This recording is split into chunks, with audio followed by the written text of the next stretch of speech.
Wasalima mimi kila siku nakupanga mtoto mzuri Mimi wana kuambia kwa mimi mwenyewe najua ni jembe nafaa nitafute ndo baadaye nikufariji. Wala sio kwa wewe nimefariji kila siku unatumia vile vya mamako na babako wenye shida na shida.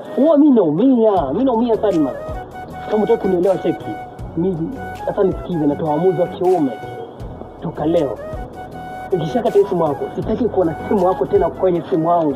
Niache na maisha yangu. Kila siku vitaka vyako kwa hivyo ndio. Nini wewe? Brother mimi vipi? Watu wengine bado wanazingua. Anazingua nini mwanangu? Sometimes madhara hayo. Nini baya sasa wewe utakuwa hivi, hebu angalia venye huko nguo zenyewe ni hizi mararu hivi mwanangu, mpaka lini? Hebu jiangalie mwanangu, utachange level yako mpaka lini mwanangu? Ile mpango wa kuichange ni mimi mwenyewe. Nafaa nijipambanie bro, wala sikutegemea hela mwanangu. Najua ni wewe mwenyewe, lakini sometimes uangalia madhara kama hayo mwanangu, utajaje aende hivyo. Kwa hiyo wakuta hili mizare sio? Mzare mwanangu, mpaka